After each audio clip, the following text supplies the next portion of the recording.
Yo, yo, yo. What up, great people in all the land? It's your guy, Nicholas Wilcox. It's your guy, Johnny Main. You know what it is. Your favorite fantasy football homeboys in the building. It's week 4, the Fantasy Football Show. DFS, props, bets, starts and sets, all in one place. If you ain't liked the video yet, please do so. If you're joining us on Twitter/X, on Facebook, please join us on YouTube. Give us a like. Give us a subscribe to the channel. We're trying to build the community. If you ain't following us on these platforms, please do so as well before we dive into the games. Jack, how are we feeling this morning?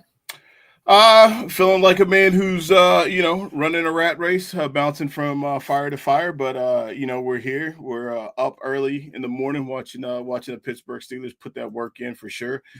So feeling good about that, man. Feeling good about what we got going on for DFS. So I'm super excited about today, man. Super excited.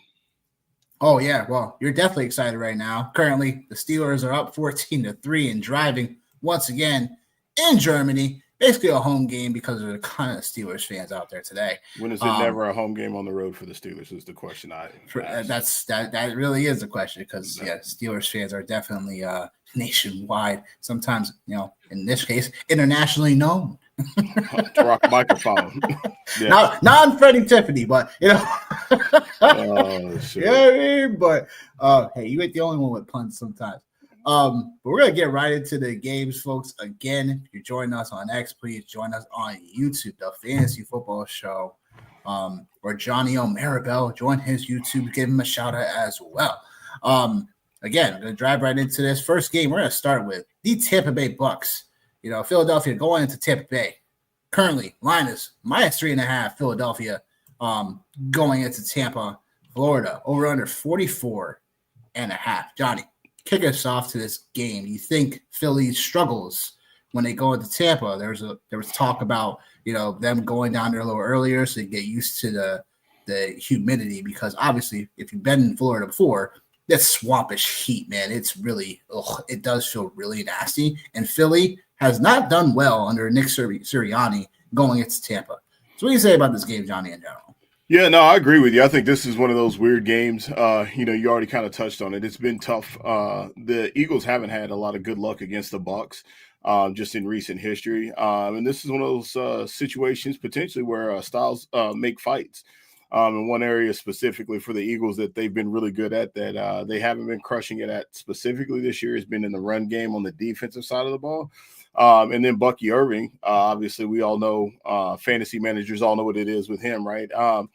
He's done okay. I think he left us really, really excited at the end of last year, but we are, obviously we're easing into week 4 now. So I like Bucky Irving in this matchup here today. Obviously no Mike Evans, Chris Godwin seen Mecca Ibuka out there crushing the game and decided to do his best Booby Miles impression and, come back a little bit earlier because old Waterbug was out there doing his thing, Mecca Ibuka. So, yeah, I think that's one thing I'm looking at in this game is Philadelphia's run defense, and do they show up to play today against Bucky Irving? Another thing I'm looking at too, our guy, man, Saquon Barkley, 4 straight games dating back from the Super Bowl where he has not eclipsed 100 total yards from scrimmage. So I think that's something else just to kind of keep an eye on. My guy, A.J. Brown, finally decided to show up to the party last week. Man. Yeah, well, hey, man, better late than never. Yeah, better late than never. And then from the DFS side of the world, obviously we'll get to that. Not a lot of people playing a lot of players in this game. Bucky Irving is the highest owned player so far at this point, coming in at almost 10% owned as far as DraftKings go. And then on the Philadelphia side, A.J. Brown at 9%. So I'm very interested to see right now. It's a projected. I looked at, you got 44.5 up here. So typical game. And then Baker Mayfield, right? I think we know, man, it seems like with this guy, man, the harder you punch him, the better he plays. So it should be interesting. But fun fact, I'm actually going to be doing my picks live today because I didn't get a chance to do them this morning. So let's go. We're doing it live. You're doing it live. Right now, I know the Eagles have struggled against the Bucs, but I'm going to take the Eagles on the road, man. I'm going to take them on the road today. against the Bucks straight up. So give me the Eagles here. So yes, I love this. We're doing this live. This is money, man. Money. I know, right? So a few things to note about this game in general, like for historical purposes. Todd Bowles, Bucks defense has somewhat just been a kryptonite to Jalen Hurts. Jalen Hurts 1 of 4 against Tampa Bay since 2021, including those playoffs. Obviously, you remember that playoff run a couple of years ago where they got shellacked in Tampa, and it was an abrupt end to their playoff hopes a couple of years ago. But yeah, again, in these games, in these 5 games where Hurts is 1 and 4, Hurts has only completed 59% of his passes, 5 touchdowns, 5 interceptions, passer rating 74.6. I think the Bucks, I know without Evans, it's going to still look a little funny, but like you said, Baker, he's been someone that, he always comes back with comeback power. I'm just curious. I'm taking the points for the Bucks. Maybe a sprinkle on the money line, just because this is a situation where I'm going to take trends on this one. I do like Philly in general, but the trends on this one, the Bucks run defense is definitely stymied in the past, and Hurts has proven that he can definitely throw the football. Again, the matchups aren't just the prettiest when it comes to coming into this matchup. It's not as clean. So I'll take the 3.5 points for the Bucks. I think the over-under can get interesting. It just dropped to 43.5. I'm curious if it does get the over because of, if the Eagles don't find themselves establishing that run early, the Bucks take out the run game early, and Hurts has to keep on throwing the football, and he's successful. I think that's something where that could definitely go. So I'll take the 43.5. Got to fix that. Just dropped on DraftKings. So I'll take the over to 43.5. And this should be a game that I'm not going to say it's a sneaky spot for over under, but I think a lot of people might overlook this game just because some of the other pieces are, there. I mean, Sterling Shepard is still cheap. Ibuka, obviously, his price tag is, where it should be in this game. You got Keanu, who's going to be low owned. You'll have Baker Mayfield probably low owned as well. I do think he has opportunity to take advantage of the Eagles secondary, which for all the talk we had about them last year, improving and whatnot, they've not gone off to the best footing this season. So it really just comes down to me, obviously the trenches where the Eagles do have the advantage. But I do think that Baker can provide enough offensive firepower to at least do the 3.5. Fair enough. Next game we go. Talk about a game that could be just like the Ravens game a couple weeks ago with the Browns. We got the Browns getting 10 points here in a row going into Detroit. Detroit is favored by 10, and the line right now is 44.5 for the over-under. This game quickly, I mean, look, the Browns, if we're looking for a weird stack, if we're looking to get really different, if you think the Browns can have an opportunity in this game to hang because their defense is going to give them that opportunity, obviously Flacco will be low owned, Judkins at 5,500 will be low owned on DraftKings, like Tillman and mixed in, Judy, what I'm saying, Lee Njoku, Jerry Judy. Harold Fannin, like these guys would definitely be pieces. No way that many Browns are going to be not one lineup. I'm just saying the pieces in general. Pick from. Yeah, I think like Joe Flacco is. I'm saying this, and of course he'll break. I'm not starting that single QB league. I think. Yeah, like there's like obviously like there's pieces there for the Browns like to play, but it's a situation where it's like a worse version than the Buffalo Bills, where like you don't know where the ball is really going with all of the passing options that they have out there. I'm using air quotes. Yes, all the passing options that they have out there. All right. Some of them it could be garbage time, right? That could be how they get there.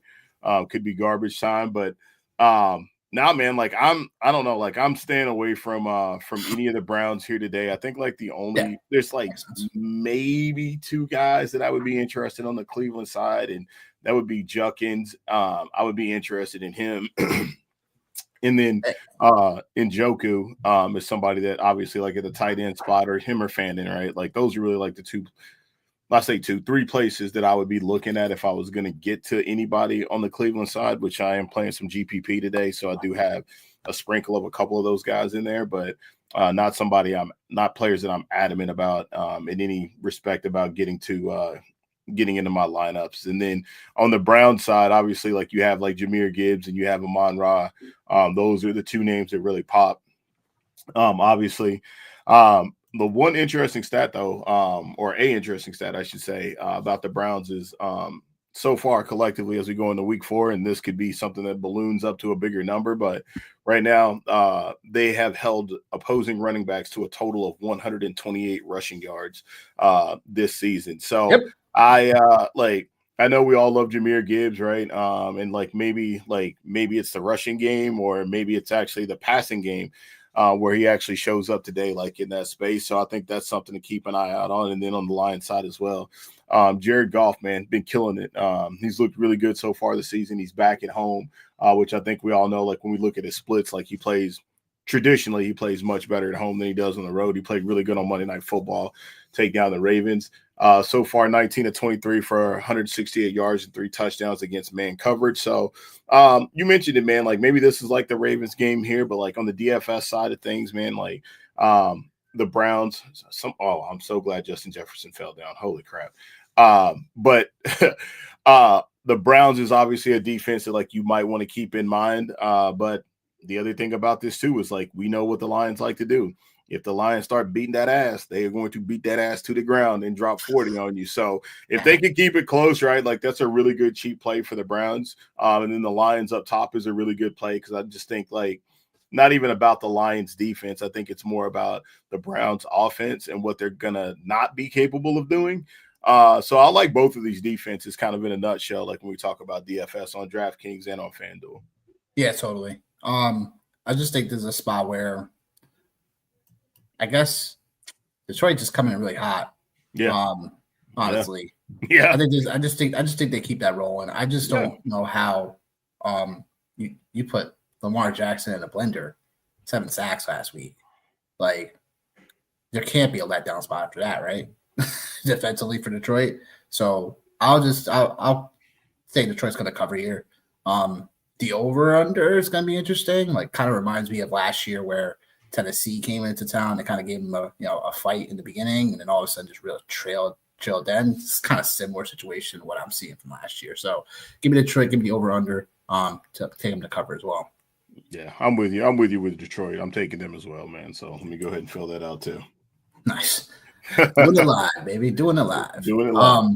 So we got Carolina going to New England. Carolina's getting plus 5.5. Heading into New England.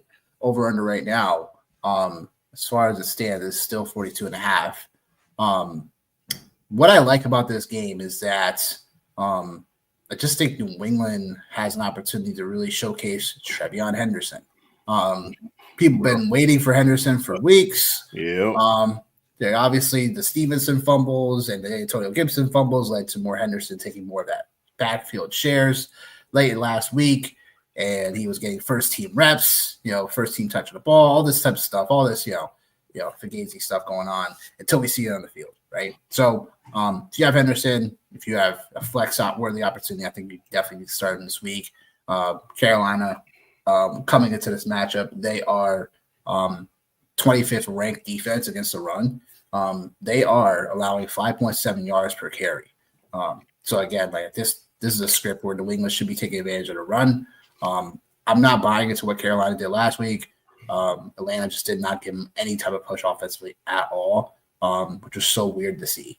So give me the Patriots, give me them to cover, and give me the over here. What are you saying? Yeah, no, I'll ride with you with this with the Patriots as well. I hate to say that, but yeah, but I don't really care after, I got over myself last week after, the Steelers win. I got over myself after they won. Yeah, I got over myself after they won. But no, like I agree with like everything you're saying. Yo, like, what is Hawkinson doing out there, yo? Minnesota looking mad to us out there. Yeah, you're a little bit behind me, but yeah. Am I? Yeah. Am I? Oh, okay. Yeah.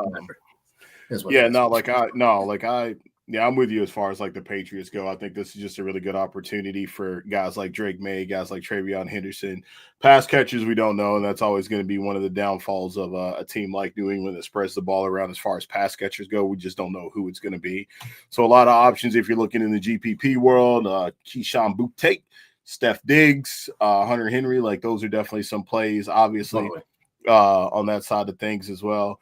And then Drake May, actually, man, like he's having a really good year so far. Kind of living up to what we thought he would be, what he would be doing, killing the game against zone coverage.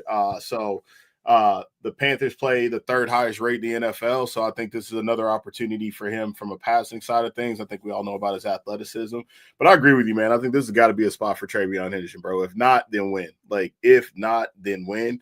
However, I am going to look at it on the other side and say that, about the missed tackles for the Patriots. 35 through the first 3 weeks. That's the third most in the NFL. So maybe this is an opportunity for our guy Chuba Hubba to get going, or Uncle Rico, depending on what happens. It could be an opportunity. Jatavion Sanders isn't playing, so Tommy Tremble is out there lighting the world up playing wide receiver.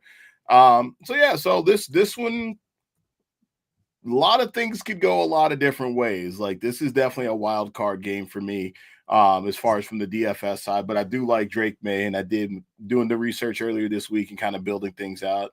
The Patriots running backs specifically was a place that I landed on as far as like, all right, data shows that like the Patriots should have an advantage here in the run game. So it'll be interesting to see, but I am putting my money where my mouth is, and I am playing some Travion Henderson. Actually, I'm playing quite a bit of them this week.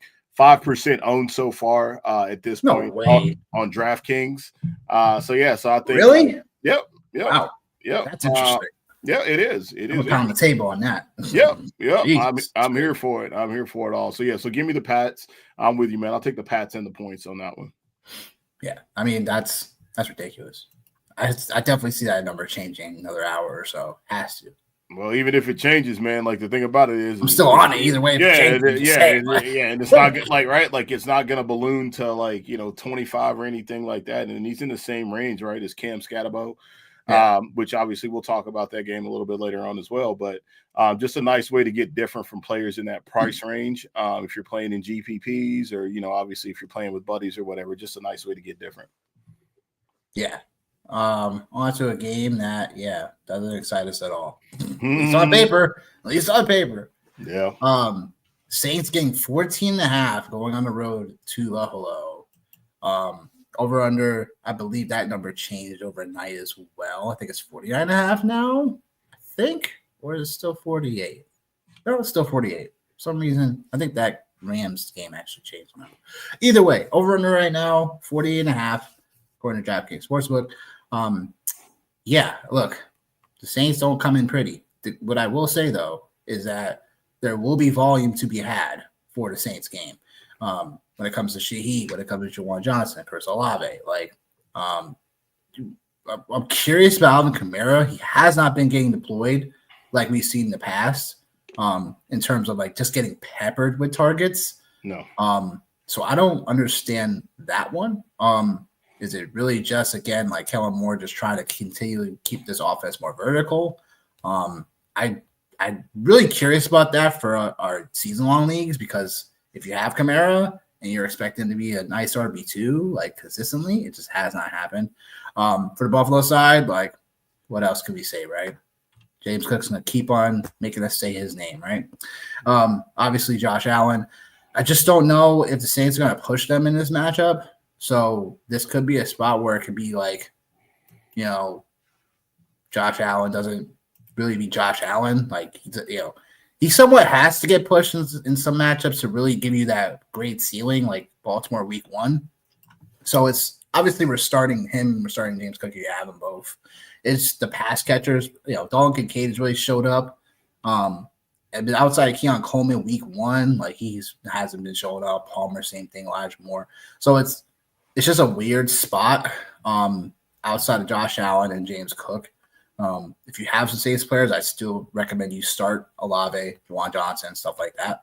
From a betting side of things, 14.5, even though it's at home, it's a bit tough because there's a ton of ways it can go backdoor. But in this situation, I'm not gonna get cute. Give me Buffalo. The points I'd probably tease down to 7 just to be safe. But the over/under could probably come in under just because if Buffalo is not getting pushed, I just don't see them being so. They could get Ray Davis the ball a bit more in this matchup if they're up big, just like where Seattle was up against this Saints team last week when they're at home. So give me under in this matchup. I just don't think Buffalo's going to get pushed that hard. And the chat is jumping, I see. Is Baker going to play? Yeah, of course he's going to play. I didn't see any news that he wasn't at all. Yeah, Baker, man, like the only way that guy wouldn't play, man, is if he was like that.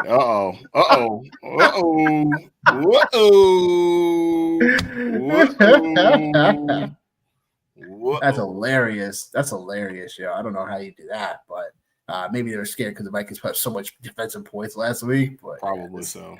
Probably so. And do I go X or gold in full point PPR? I'm assuming you got to explain that X one. I'm assuming it's worthy. I was about to say probably Xavier. I'm assuming worthy, but you'll have to give us more context. And we'll get that question for you answered. But Johnny, anything else you wanted to add to this Saints game before we move on? Yeah, just like Kamara, you talked about him. One of the things that actually obviously is noticeable is obviously his so it is Worthy. So I think Worthy's the play for you, man, like in that space, if you ask me. I think that's the play. If he's out there, you got to play him in that space for sure. So like the one thing like about Alvin Kamara so far this year is he hasn't been getting peppered with the targets. Obviously, the rushing aspect of things hasn't been like anything to write home about as well. 3.7 yards per carry so far. Yeah. But like the one area that like he actually has done really well, and you kind of mentioned it, like the why behind the passing game mishaps, I guess, if you will. If there's been any success so far for Alvin Kamara, it's been him versus a light box. He's ran against, I believe he's ran against more light boxes than anybody in the league at this point. And a lot of that has to do, obviously, like with game script, right? Like if they're down, like they're going to be passing. So that's one thing, like I'll say, like as far as he goes, James Cook, a rushing touchdown in 7 straight games here. So he's doing his best Kyron Williams impersonation from last year. So I think like we obviously have to pay attention to that. And then like just to add like a little bit more context just from the betting side of things, right, with the Bills, Josh Allen is 8-2 when facing a winless team at home. So like this is just almost a spot where you almost can't help but not play Josh Allen in that spot. But however, just to note, like a couple of injuries on the Buffalo Bills side, Matt Milano and Oliver, both are out today. So just something to keep an eye on. But James Cook is actually a guy, like he's one of my favorite DFS plays this week. I think like we're starting to see, and you kind of hit on it, man. Like, Josh Allen is really only unlocked when the Bills need Josh Allen. And this should be a spot where they shouldn't need him. So like, give me all the James Allen, James Cook that I can handle. Like the Bills are just about in the top 10 in every single rushing aspect in the NFL outside of rushing in the red zone. But every other aspect, every other, advanced metric in the NFL, the Bills are in the top 10. So give me James Cook, give me the Buffalo Bills today at home. Nice survivor pick, by the way, if you haven't already taken them. The Saints are, that's definitely a great. Rip talked about that the other day too. Like, it's a great survivor pick. If you haven't used Buffalo yet, like this should be the spot where you should use them for sure. Next game, Chargers, Giants. Chargers getting 6 points as a favorite, a road favorite, going into New York to take on the Giants. Over under 43.5. Quickly, because this is just a setup spot for the Chargers offense. I know it's the West Coast going to East Coast time difference, stuff like that. This game, I'm trying to wrap my head around, Jackson Dart obviously starting for the Giants today. Going with that move, which makes a ton of sense in my opinion. I think Jackson Dart could be running for his life in this one against the Chargers. Because obviously we know the Chargers defense has been so stout already this year. And I just think game script is going to call for Marion Hampton to come out and ball out. So give me the Chargers. they'll cover the points. The over-under is going to be a bit interesting because I'm just trying to figure out how the Giants will get their points up on the board, like broken play by Jackson Dart, just trying to figure out offensively. Malik Neighbors is going to get obviously peppered with targets, 7K on DraftKings. Definitely a contrarian spot because I don't think people will use him enough. Just definitely curious how you see this overall. Yeah, I agree with you, man. Like, I agree with you in the fact that like the Chargers have been stout, and like honestly, like for my money, man, like I think like you can make the argument, man, that the Chargers have looked like the best team in football so far through 3 weeks. Totally. You could definitely make that argument. So I think one of the elite teams, yeah. Yeah, like for sure. So I'm looking at this thinking like, all right, Omarion Hampton has been the play, like no doubt, like looked at that earlier in the week and was like, this is a really good spot. The only thing, like, I will caution people, and I'm not saying like that this is going to happen, but this is a caution. And so, like, this is any given Sunday.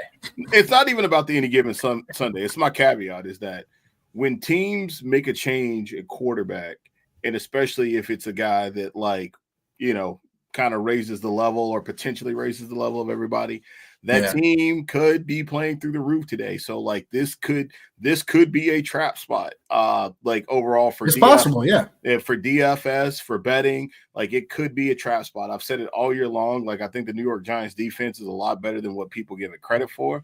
So I'm kind of looking at it with that caveat, and I agree with you about Malik Neighbors. I think like a lot of they're like projected wise, he's coming in at like 9%. So a lot of people aren't playing him. I did make a couple of handmade lineups on DraftKings. And I did intentionally make one to start off like with him as like the core piece, because I do believe, and we've seen it, like if this turns out to be one of those Malik Neighbor games where he gets, 12, 13 targets, like he could potentially break the slate. Then I'll look at the other side of things. And I said this last Sunday night when someone asked, I'm also playing the LA Chargers #1 wide receiver, Quentin Johnston, today. I'm playing him, and I'm playing him with confidence, and I'm playing a lot of them today. And then just trying to find ways, right, to be able to work in like, Keenan Allen, like in certain spots. GPP wise on FanDuel, I did obviously work in Lad McConkey. Cam Scatterbo, this is a scary spot, man. I think like we'll see what this is about today. Like I think, hey man, if he comes out and he balls out today, then I think like it's time to. Then I'll believe that. Yeah, same. Like I'm with you on that. Like I'll believe it, but like I just think last week was kind of an anomaly. Check down Charlie last week. They literally Chiefs literally took away Neighbors. You can yeah. I mean, listen, the one thing I will say about Neighbors though, last week though, man, like he looked nice out there with all his bling on and everything out there, man, on Sunday Night Football. I love me some Malik Neighbors, man, but he looked good doing a whole lot. That's all he did. I was about to say he looked good doing a whole lot of nothing last week. But yeah, and then obviously, like I think, right, like this is also like a place too where like in GPPs or just in general with DFS, it's always like a really, I don't want to say a big thing, but like obviously moving down to the lowest price quarterback on the slate. Jackson Dart is that. Jackson Dart could end up, we could get back on here again later on this evening and be like, yep, he did. The writing was right there on the wall, right? Yeah, right. So like that's another thing. And then Justin Herbert is also one of my favorite quarterback plays this week. So this is one of the games like I'm kind of leaning into more on the Chargers side, obviously, than the Giants. But give me the Chargers in this space. And I would say I think I'm going to take the under in this game. I feel under in this game right here because I think both defenses are really, really good.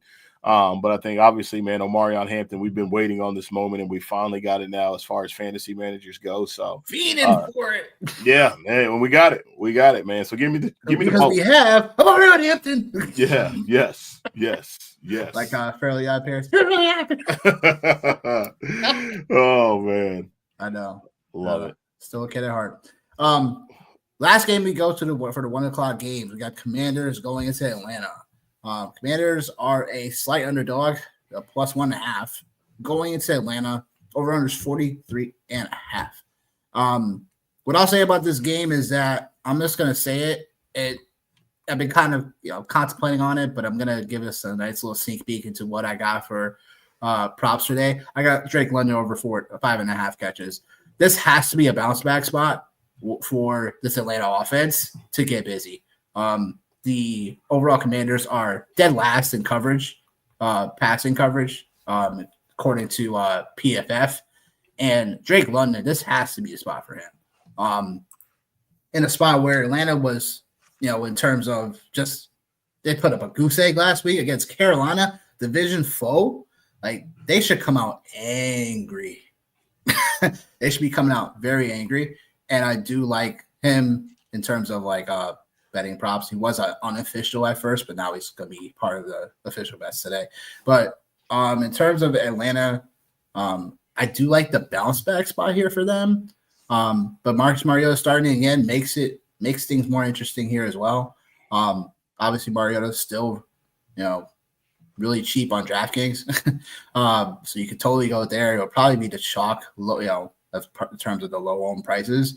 But I would say in this matchup, like, if I'm taking either one, I'm gonna go with Atlanta. Yeah. The only reason why is because I do believe like in like a swing of like, all right, we got our asses kicked last week. We got embarrassed. It was terrible. It was blah, blah, blah. Right on the road even too. Now we're going back home cooking, stuff like that. We're gonna get Michael Penix back to trying to do things with him in terms of, not putting so much pressure on him. We're gonna try to get Drake London a lot more involved, keep Beach on receiving game. Like, I think there's a lot to like for the Atlanta side of things. So I'm just gonna take Atlanta to win the game outright. What do you say here? Yeah, no, I think Atlanta's definitely the play. You mentioned just being at home. One of the call-outs is the Commanders have actually been the best or have ran no huddle at the highest pace of any team in the NFL at 59.8%. That's nearly double. That's nearly double of the next team, the Saints. So like I'm probably going to go back and make sure to hammer home some Drake London. I did play some Kyle Pitts. 700 on DraftKings. He has to be a lock. Yeah, like I have him in some of my lineups on DraftKings, and earlier in the week he made my lineup like my base lineup. So I'll probably go back and just try to kind of hammer that a little bit more for him. And then obviously, like I said, Kyle Pitts. I think Kyle Pitts is in play too, like at tight end. You know what I mean? So like I'm there in that space. And Bijan, you talk about a nice bounce back spot. I think this is a good bounce back spot for him. Although the Commanders have actually been pretty solid against the run this year. So might not be exactly where I go as far as Bijan goes, but and then obviously, man, like you said, like Mariota, it's a revenge game. It's a revenge game. All right. What a weird space to be in for the Atlanta Falcons. Like here comes That's who though. Here comes a guy that was your starting quarterback. And then also too, like now for the Falcons, obviously you have Kirk Cousins on the bench. You talk about like, I'm not going to be too funny. I'm so hilarious sometimes. Well, I mean, let's just say it. Like, listen, man, you want to talk about Eskimo brothers. What about Kirk Cousins? Kirk Cousins, Marcus Mariota, right? And obviously Michael Penix, like just a really, really unique situation there for sure. I originally thought, I was like, all right, like the Falcons, like this is a good place to get to. But man, dude, the Commanders have been so good. They've been a lot better on defense. And I think like you and I both realize, man, I already circled Atlanta. All right, I'm going to play it down. I'm going to take Atlanta straight up, but I'll take the Commanders and the points because maybe this is a close one here because I'm not going to fall for this last week. And I'm not saying the Raiders or the Falcons, right? But last week, my logic was like nothing was different for the Raiders, right? Like there wasn't a change. Atlanta's only going to win by a point? Jeez. I mean, listen, do you trust him as much? Do you trust him? I just believe in the bounce back spot. Well, no, not believe, because like I believe it should be a bounce back spot. I agree with you. Like I believe it should be a bounce back spot. But do you trust that though? Like, do you trust it? I believe I have to trust it because that's just my instinct. I'm gonna trust my instinct on it. Yeah. Could we come back in a couple hours and say the Commander said, this, they wall up Penix again. This is a spot, I guess, where I will either be proven really right or really wrong about Penix, right? I think there was a time where we definitely like Michael Penix coming out of Washington, stuff like that. I just think it's a pivotal spot for him. I think if he can't get it done here, I think you need to start asking yourself some questions inside that whole organization about him. Not to the extreme, but it's like you want to try to win games, right? I thought that was the whole point of trying to play football games. You want to go out there and win. Like, and the Commanders, if they end up getting out of this game, being 1-3, again, souring off a loss to Carolina and stuff like that. Like, you mean the Falcons coming off losing with a 1-3? Yeah, coming out 1-3 if they lose this game. Like, and then heading into their bye, there could be some changes. Like, is what I'm saying. So that's where for me, like, I knew coming into the year that Penix may not be like as coming out to be as so potent and whatever. I just didn't think it was gonna be like this. To be honest. So this is the last thing like I'll say about it, right? Because like that's like I'm just like looking at what I'm looking at. I'm like, all right, well, I mean, this is kind of wild. Looking at what I'm looking at. Yeah, it's kind of like the math is mathing over here, and I'm just like, oh, okay, well, maybe I need to look at this differently, right? The Washington Commanders, so far defensively, number 1 in the league in pressure rate. Falcons offense number 14. Pass versus no blitz. Commanders are 18, the Falcons are 30th. And for context, the lower. So you're saying the Commanders now? Yeah, like that's why like the point. Like I'm still gonna take Atlanta like in this pool, and I'm probably gonna be like, why? But like from a sports betting side of things, like the Commanders all of a sudden, bro, like they look really good on defense. And I think like we've seen what happened or what potentially could happen when the Falcons play a really good defense, right? And we've seen that on Sunday Night Football. So like, I like who knows? Definitely a pick'em game. Yeah, it is. Definitely a pick'em game. I just want to make sure I'm calling out that like I'm not disrespecting, right? How good the Commanders have been defensively, and if we're talking about like DFS, like. Again, this makes me kind of like, oh, well, especially at their 3,000 on DraftKings. So something to be aware of. The top players in this space. Bijan, obviously, at 19% on DraftKings. Drake London coming in at 15%. And then the Falcons defense at 10%. And then on the Commander side, Zach Ertz is the highest owned option, on the Commander side at almost 9%. So, this might end up being a slugfest, and we might end up coming out of this situation going, you know what? Let's not forget that the Washington Commanders did play in the NFC Championship game last year, and they did upgrade in certain spots. And maybe even without Jaden Daniels, maybe they still are just a really good football team. So that's it. That's all I got, man. That's totally possible as well. That's totally possible. 4 p.m. slate of games, we go to the first of 4. The first one, Colts going into LA, take on the rolling Rams. Colts are the rolling Rams. Colts are getting 3.5 on the road. They've covered this so far all season against the spread. In terms of being the underdog, they've covered that every time they've been the underdog this year. Rolling into LA, the 49.5. Adams should be playing for sure. What I'm seeing on all reports, there won't be any much limitations for him. That was something I wanted to look at before, looking at this game. And when it comes to this game, Daniel Jones, man, like Vanilla Vic, how we call him on this channel, 4th in the league in passing yards right now. Like, what? Just like we drew it up in August, man. 2025. Just like we drew it up in August, man. That's like, I had to take a double look. What? Yep, just like we drew it up. Your boy Jonathan Taylor, bringing home the bacon. Yes, sir. Yes, sir. This year. Yes, so sir. There's a lot to like about the Colts. What I will say though is that the Rams getting 3.5 based on the way they've played, like, I don't mind it. I just think this is going to be one of those matchups where this could easily be like a shootout-ish type of game, as Vegas is kind of calling for. So, man,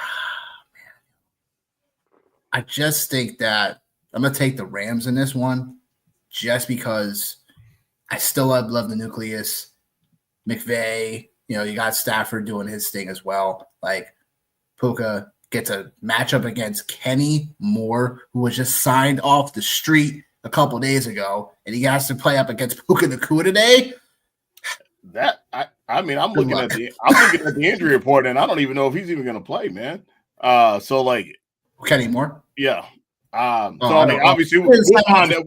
We'll find out. But like, no. Whoever Puka Nacua is going against, like, I might just have to go reevaluate my prop bets.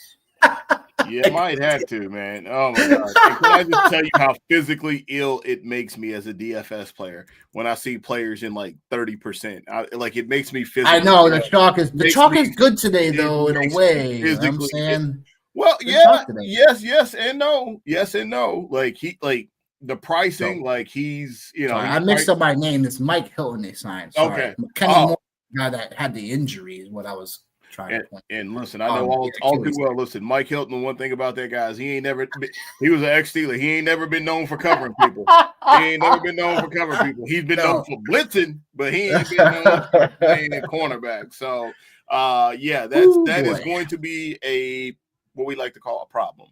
But yeah, I agree. We call a leak on defense. A leak. Oh man, the game is called a leak. That's a leak over there. Yeah.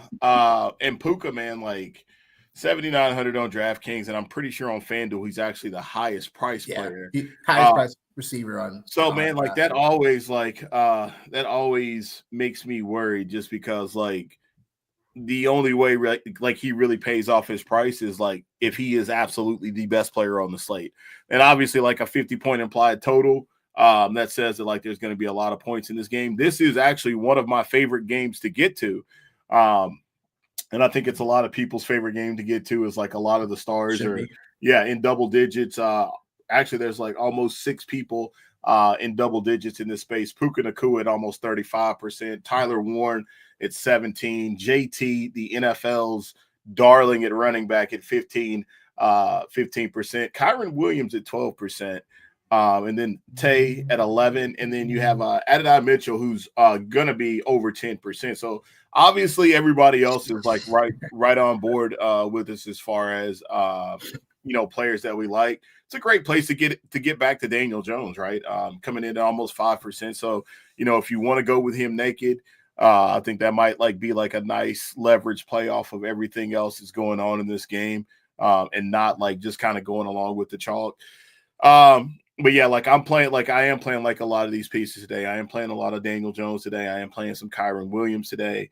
Obviously, it's kind of hard to get away from Puka, like in the GPP side, but in my single games, I'm not going there, just because I want to be able to get to different pieces, because I do think that there's some other valuable pieces at wide receiver, and this might be like one of the few weeks that one of the last weeks we'll be able to get some of these guys like in nice pricing on DraftKings. And then obviously like Devontae Adams, like I love Tay, man, but like anytime like I see hamstring, it just makes me want to. So like, because obviously, man, like we know like it could be, it could be the second quarter and he could be balling out and pop. He could go out and and again, like for the record, Sean McVay in his games. So I don't know, man. Like I like this game a lot. I guess it's just like a really long-winded way for me to say it. I'm gonna keep rolling with the Colts, man. I'm gonna keep rolling with the Colts right now, just because like they've been doing it, and a lot of spaces too.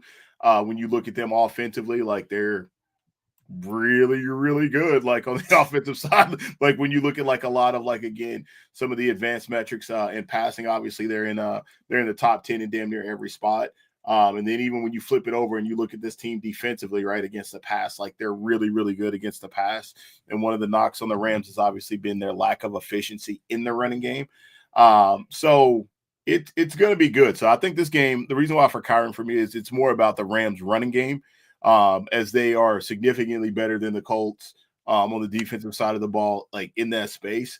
So I'll take that. And then again, like the Colts offense, their rushing offense, man, like we know what it's been. So I just think overall, man, big picture, like if it gets to like a shootout, I never thought I would ever bring myself to saying this, but I guess give me Vanilla Vic in a shootout out west, man. So there you go. Yeah. And so obviously taking the Colts and the points, man. Okay. Sounds great. Sounds great overall. Jags and Niners. Yeah, I know, right? Jags and Niners. Jags getting 3.5 going to San Fran. Over under 46.5. what do you like about this game in general when it comes to the Jaguars defense right now has been really Yeah, been that's what I was gonna. they've been That's what getting I was busy. gonna. That's what I was gonna say. They've Like been that's getting not. busy Yeah, that's not what you on would. the low because a lot of Yeah, people aren't giving them that credit whatsoever. yeah. So That's they've been like on the low we're doing their we're on thing. the same page with that because Yeah, that was like one of the first things I was gonna lead in with was like the Jaguars defensively have been a lot better than the rest of the world wants to give them credit for, right? And I think that's just the recency bias from last year, right? Like they were really bad against the pass, but this year, like they're really good defensively. They are uh, actually first in the NFL in turnover differential, which is not. And like Trevor Lawrence hasn't yeah, even played good. I think like everybody can agree on that. So it's like that's crazy. Yeah, they yeah, haven't like played good, and they're yeah, still like doing this. yeah. Like, And meanwhile, we're waiting on Brian Thomas Jr., but don't get me started on that. TikTok. Bro, oh my God, like it's so bad, man. But yeah, like I don't know, man. Like obviously like Christian McCaffrey is a very popular play today, and he should be rightfully so, right? Just from the volume side of things. I think he actually I feel like he's like one of the league leaders in receiving as well, just like overall, like not even like including like the rushing aspect of things, but he's popping up at a big 30% in this space. So like, we talk about it. I know I've talked to you about it like before. It's like, with these projections and things, man, like all these guys, like they're all not going to hit. And it's really hard when these guys are really high priced to be like, all right, like 30% of this, like is going to pay off. So like, where can you go to get different, to get like similar value? So I don't know, man. I think it's just a scary spot for me. I am playing some Christian McCaffrey. Ricky Pearsall is the guy that I'm definitely playing a lot of him today because BCB is back. Brock Purdy. And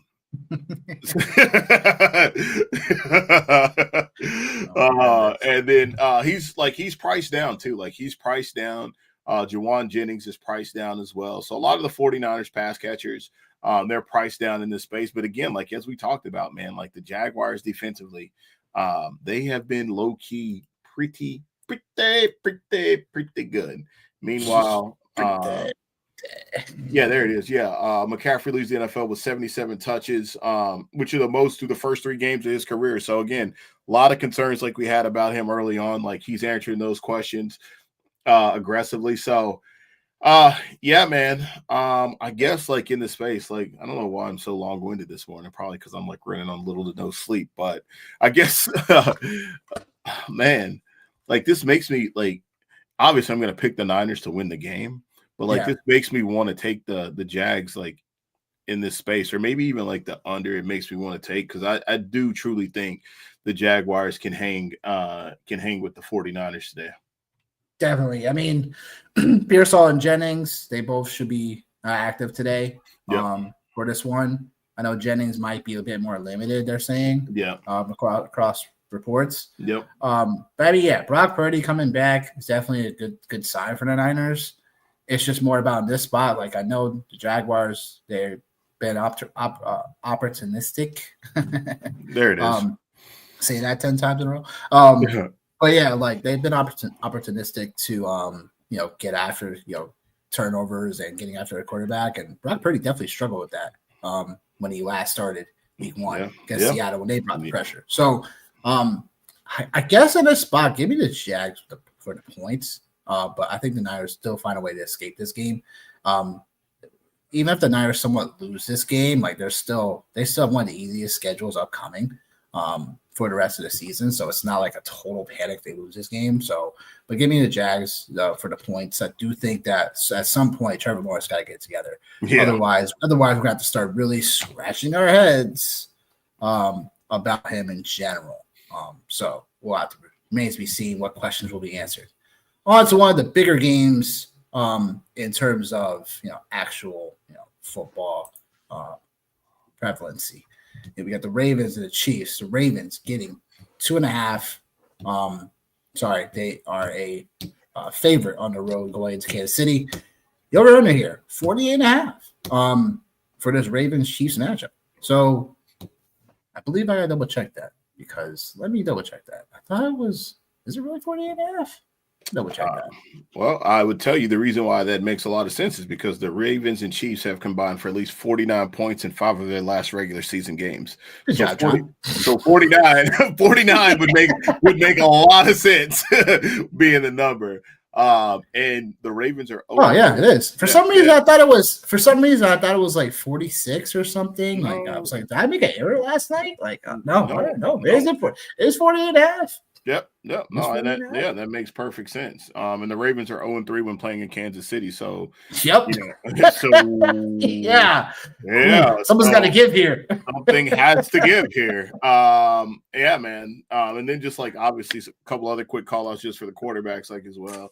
Mahomes has never had less than 290 yards when playing the Ravens. So 6K on DraftKings. What do you think about that? I did not play him. And I actually took him. I'm just curious, though. Yeah. I'm really curious to play Mahomes at that spot, though. We know BK is on the IR now. Man. Like this defense, I'm curious how they're going to create pressure for the Ravens in this matchup. We know offensively, like, the Ravens aren't going to shy away from this spot. Like Lamar, obviously going to do his thing. But I would say, like, I'm curious to see, like, how the Ravens will now generate pressures, and how Mahomes can't. I mean, what we're asking for Mahomes is what, 6K price. Normally Mahomes is way like another $900, sometimes more, $1,000 more most times. And a spot like this, 6K. I know he doesn't scramble a lot, but I know the Chiefs gonna have to hang in this game somehow, right? We just don't know who to stack him with. Is probably the real question. But 6K. What's the ownership projections for him right now, by the way? He has to be less than 10 right now. Oh, he's actually no, he's I shouldn't say he's popular, but where did he go? No, so he's 4% on DraftKings. Would it be crazy to say Mahomes throws 4 touchdown passes, 300 yards passing today? Would that be crazy to say? Or is it because of recency bias and all the stuff that's happened, like that people aren't satisfied with on paper right now, that it's that? I mean, I think to me he's the ultimate GPP play today. I could see how he didn't make my player pool today, but I could see how he could be. I still believe that even with everything that's going on with the Ravens, they are absolutely starting to destroy Carson Wentz now. The Steelers are. I love it. I just think that the Ravens only having one win right now. That's crazy to say, though. Yeah, that doesn't sound weird. That sounds weird to say. Only having one win. I just find it really hard that they leave Kansas City 1-3. Like, I just have a really, really hard time. Like, this is coming from a Steelers fan. It is. Like, I take down my bias, like my unbiased. Oh my gosh, they just picked him off. DJ. Yeah. Let's go. Forget about it. Like it's like pure trash right now. No, I love it. This is what I signed up to watch. Was this right here? Not what we put out there. That we said last few weeks. Yeah. This is what I signed up for. But yeah, man, like I find it really difficult. I do like Lamar a lot in this space, man, because I think like this is like, this is a place where I feel like he's getting ready to be like, all right, like I'm about to spin. Yeah, let's go. And he's I believe he's the second highest priced quarterback on FanDuel and I believe on DraftKings as well. But that price and the guy that I hate so much, Zay Flowers, the guy that I hate so much, like I'll even play him this week, man. I'll play him this week because he traditionally has done okay against the Chiefs, right? So like I said, like, yeah, Mahomes has had that. And then the other thing, maybe I don't want to steal your prop or anything, but Lamar Jackson has ran for over 100 yards in both of the Ravens' last 2 regular season games against the Chiefs. So, like, Lamar Jackson is definitely going to be. Yeah, we got. Yeah, talking about right now. He's going to FanDuel. He's going to be Action Jackson today. Yeah, he's going to be Action Jackson today, man, for sure. It's only we have to. We can ladder this up if we need to. Yeah. But I do think it's one of those games where, because of the fumbling issues with Henry and stuff too, like this kind of opens the door for like, all right, Lamar, bro, like if you see something, you got to go and, you know what I'm saying, you got to go and attack this defense, because we already know the Chiefs defensively, like, you know, they've had somewhat their way with Lamar in some ways, but also it's like they've been, you know, ripped in terms of statistics. So that's definitely a play for the prop shop today for sure. So no thunder taken. But yeah, look, I guess this spot for me, I guess what you're saying makes a lot of sense. Like I have a hard time like the Ravens going to a 1-3 record. Like all hope's not lost, but it just seems really weird that like they would go to 1-3 in the season. And their only win coming against Cleveland at this point. Like they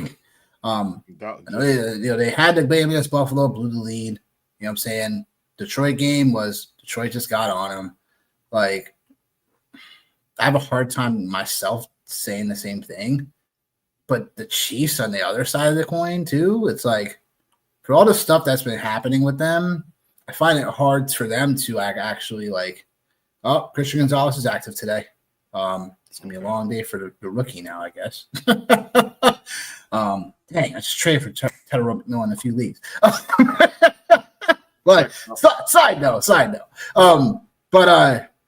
Yeah, I'll say the Ravens here. I think I believe too much in this offense right now to where it's like they can't get together. The only reason why the Chiefs I feel like have been doing it, you know, as well as they have been is really this defense has been, you know, carrying somewhat the load.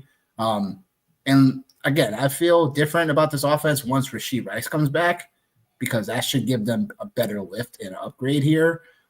Worthy coming back is interesting, but it's like, I don't know, your underneath is going to be Juju Smith-Schuster. It's going to be, you know, again, the wash Travis Kelce, unless he all of a sudden snaps his fingers and comes back to Travis Kelce of 3 years ago, like today in this matchup. Find it hard to get there. So give me Ravens to cover. The over-under is going to be a slight under for me. I do think it's going to be a 24-20 or 24-17 bout type of thing here in this matchup. So I got two things before we move on to the next one. You talked about Patrick Mahomes. Yep. So why not Tyquan Thornton in DFS? Sure. The GPP? Like, so that's one thing like I'll throw out there. And the other thing on the Ravens side, Lamar Jackson this year. 54 of 75, 722 yards, 9 touchdowns, no interception, a quarterback rating of 141, and a completion percentage of 72%. Play Lamar Jackson. You're not sold me all on that, but you're telling me all that to be on the I was just looking at it and I was like, wow, dog. Like, and then I think just for context, right? Like just for context, like you said, the Browns, the Lions, and the Bills, like 2 definite playoff teams, right? And arguably one of the better defenses in the NFL. Like Lamar Jackson is already playing out of his mind already, 3 weeks into the season. So just figured I'd call that out. That's fair. Last game of the 4:00 and the last game we'll be breaking down the Bears and the Raiders. Unfortunately, the Bears are a slight underdog going into Las Vegas. Over under is 47.5. Talk about your guy Caleb, the Bears. Yeah, man, I think this is just like, again, man, like this is a really great spot for them. The the Raiders have been in games all year long where there have been a ton of points that have been being scored. Rome Odunze is already busted out of the seams already this year. Excuse me. So yeah, like I just like I love this game environment here because like there should be points scored in this game aggressively for both sides. Like you just seen what happened. Or I shouldn't say you've seen what just happened, but the Bears they've been a little bit vulnerable to the tight end. So obviously Brock Bowers has been quiet over the last couple of weeks. So I think that's a really good spot. And then a lot of people like Jacoby Myers is one of the favorite plays on in DFS, like in general this week at the receiver position. So I think it's just a nice way to be able to get off of him. A lot of people are looking at Ashton Genty as well, like looking at this as like a come out party for him. We'll see how that goes. And then like a couple places like I've been liking to get to is Cole Kmet at tight end. He's a guy that's a guy that like, I stopped playing best ball. I think I probably did like 30 best balls. Really after like Scott Fishbowl happened, I kind of stopped playing stopped drafting best balls. But Cole Kmet was a guy that like I just kept taking as one of my later picks. And the reason why is just because like traditionally, right, like we never know what's going to happen with rookie tight ends. So I just kind of made it a point to be like, all right, well, even like with Cole Kmet being there, and even with Colston Loveland being there, both of those guys should play because Cole Kmet is somebody that they paid. And obviously, like we always say, like, hey, like, you know, if they pay the player, like they're not paying him to sit on the sidelines, right? Like they're paying him to play. So that's one place like I'm definitely looking at. I think it's a cheap out at tight end, right? Like it's a cheap out in a game environment that we know could explode. Like other than the Rams game, I think this is like one of the more favorite games to get to. And then, you know, talking about Brock Bowers, Geno Smith has faced the fourth highest pressure rate in the NFL. So obviously I think we know what that means.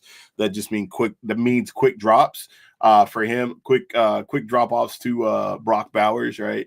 So I think that's a thing. And the other part too, man, like just some other really like unique places for me to be able to get different in this space. Like I think the Bears offer a lot of uniqueness as far as from a DFS side of things. You know, you can get to DeAndre Swift, who's at 10%. And he's like, I believe he's like the sixth highest owned player in this space here. So like you can get there with him. And then the guy we were texting about last week, like DJ Moore. DJ Moore coming in at 5%. Could be a really nice game for him as far as like, I don't want to say a bounce back spot, but just a spot to provide value at 5,600. I think it's still there. I think, you know, they got to figure out a way to kind of incorporate him into this offense a little bit more from the passing side of things, especially if the Raiders, yeah, they do. Know, yeah, especially yeah. Oh man, I understand Roman's a talent, but my goodness. Yeah. So yeah, like I said, like I really like this game environment here. Like it features a lot of players that like I was really high on coming into the season. You know, guys like DJ Moore, guys like Jacoby Myers, right? Like those are, you know, a couple guys that like I was really high on. Roma Dunze I've always liked, but I'm not gonna sit here and be like he was like a guy for me. Because in most drafts I ended up taking Calvin Ridley over him, and you know, maybe Calvin Ridley decides to show up to work today. But yeah, man, like I think this is just a really good game environment all the way across the board with two defenses that you know, leave a lot to be desired. Yeah, both of these defenses suck. Just to put it quite frankly. So the over is definitely in play here. This Bears defense, I thought they'd come in as a better unit defensively. They allowed 31 points per game now. That's wild. That is wild to me. That's like, wild. What? Really? This Bears defense? Yeah. But hey, look, the Bears have averaged 25 points per game. So this should be a spot where Caleb Williams should be able to go out and carve up these Raiders. And the Raiders side of things will be on Geno Smith to basically keep up with this. Like you said, I think it will be Trey Tucker day again. Will Lightning strike twice? I don't know.